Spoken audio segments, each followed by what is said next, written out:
What's up, everybody? Really appreciate you all for tuning in. Here's the situation.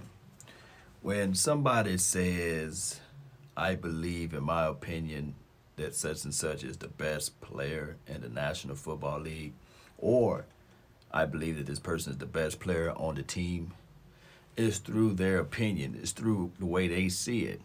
And that's the way that Jerry Jones see it. And I know we can go back and forth saying, okay, is this guy that's better? Is that guy that better? Well, when you say better, you got to look at it as who can make the complete team better. Every individual, the person to the right of you, the person to the left of you, who can help elevate.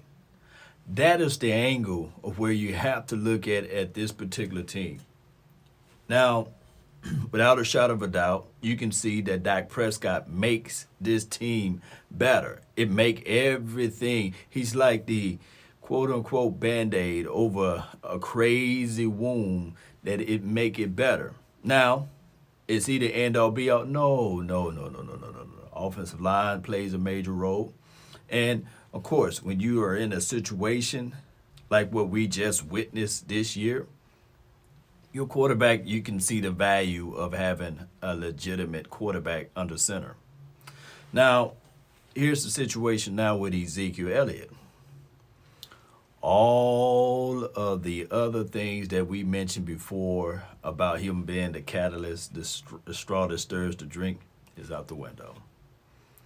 Because it is proven with historic data now that you can go back game after game that this brother cannot run, and I'm using the operative word cannot run, without his right tackle and without his left tackle.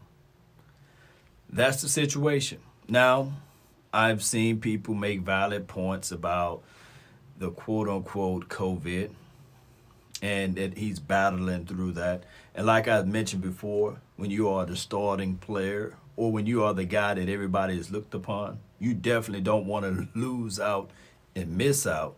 And sometimes you can hurt your team by sitting out. So he probably looking at it in that light. He probably looking at it in that fashion. He may be saying to himself, I cannot afford to sit out on this game. That's probably what he's saying. I cannot afford to not play this week. Now, in another world, he probably be looking at it as well as that Tony Pollard kid. He got a little juice. He got a little action. He got a little spark under him. He would shine, and he would take that shine from me. Y'all remember when Jerry said Zeke who? Y'all remember when people was looking at it like, hey, there's some flashes there. Now, I'm not saying that Ezekiel Elliott is all the way gone and these sorts of things, that Tony Pollard is better than Ezekiel Elliott, because there are still things that Ezekiel Elliott can do that Tony Pollard wish he can do. At the end of the day, regardless of how you try to slice it up and cook it up, draw it up, there are still things that Ezekiel Elliott can do that Tony just won't be able to do. But that doesn't mean that Tony Pollard is a horrible running back. And that doesn't mean that Ezekiel Elliott is the greatest thing since sliced bread. Like I said in a couple of videos ago, partial problem to this is the coaching staff not being able or having the knowledge to utilize both running backs. There are some egos involved. There are some constraints involved that we don't know. But in order for this thing to really shake up and work out to this best flavor, would be put both of those running backs out there at the same time. That will work the best, in my opinion. Now, I do know that people will look at this thing and say, nah, Law, let Ezekiel Elliott be the bell cow. Let him be the end-all, be-all. But the reality is just let both of them run the rock. Let both of them tote that thing. You'll get more out of the situation. And on top of that, just hear me out, it would benefit Ezekiel Elliott a whole lot more. A whole lot more.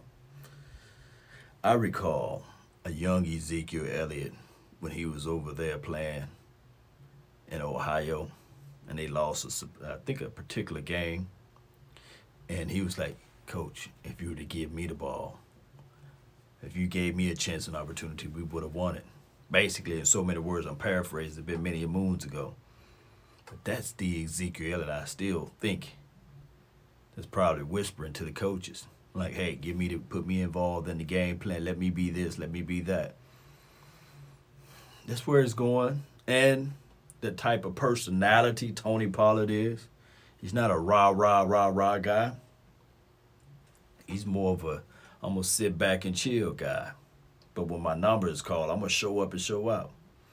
All I'm saying is you got to give both of those guys a chance and opportunity. Be the one thunder to the other's lightning. Be the other's lightning to the other's thunder. However you want to call it. Dual back systems will work out in favor to Tony Pollard because you don't want him running the ball 25 to 30 times. And it'll be a beneficial to Ezekiel Elliott. Stretch out his time frame in the NFL.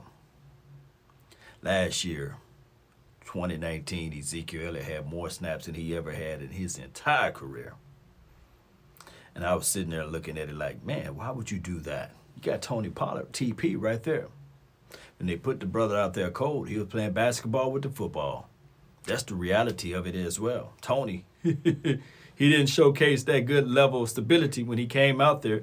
And then on the earlier parts of this year, he was pressing. He was pressing to prove a point. So you got all of those things sitting out there. All you had to do is pretty much, if you get both of these coaching staff to sit these guys down and say, hey, we'll give more if y'all work together. Now, in other news, I'm just going to say this right quick. There's been released of information that Dak Prescott is ahead of schedule.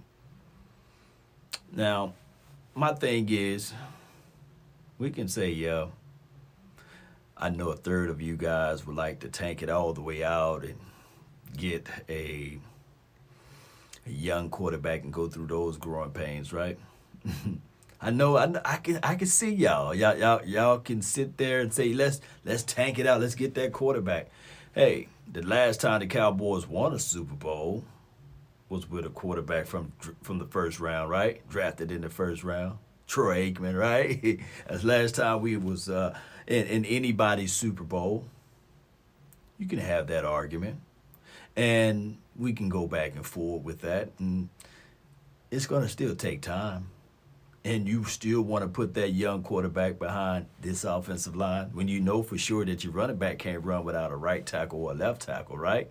And now you know for sure that even if you have a young quarterback into the mix, you think that he's going to be comfortable enough to pass the rock, throw the rock around without his right and without his left tackle, right?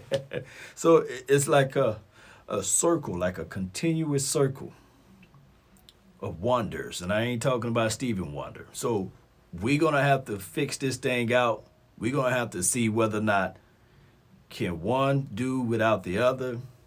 My thing is you try to win every game. Hopefully you can get Dak Prescott back. They sit him down. They can get some type of contract done and get a deal done. It may be more than what they're willing to pay, but that's just how the price of business is right now.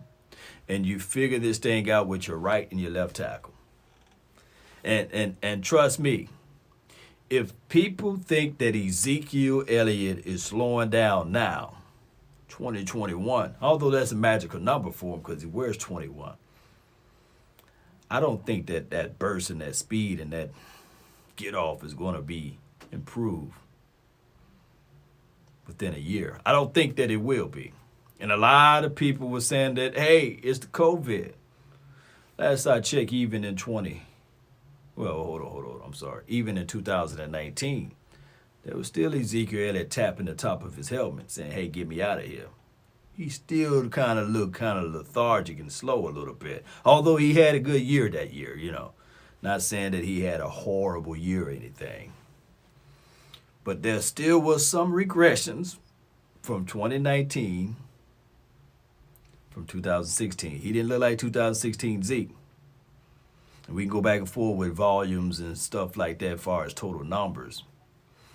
It just don't seem right. I just hope the kid can get right. All right, so that's all the time that I have for this moment. I just want to be able to talk to you guys about that. Shout out to Zeke. He's still my dog. I just want him to have a situation where he can be the split back. And there's nothing wrong with sitting there saying that, hey, he slowed down a little bit. Hell, I remember Michael Jordan, although I'm not a Bulls fan. I remember Michael Jordan when he started slowing down. He started creating his other game plays within the game. Remember, he started perfecting the other things. He wasn't Air Jordan, but he still had that fadeaway. That's when he said, okay, I'm going to get a little stronger. And he had to flip up and change up his game. Kobe being the same way. There's nothing wrong with changing it up a little bit. I know there's a different sport, but everything else still remained the same. That's been my time. I really thank you all for yours. And remember, you're listening to nothing but the best. Let's go. Salute.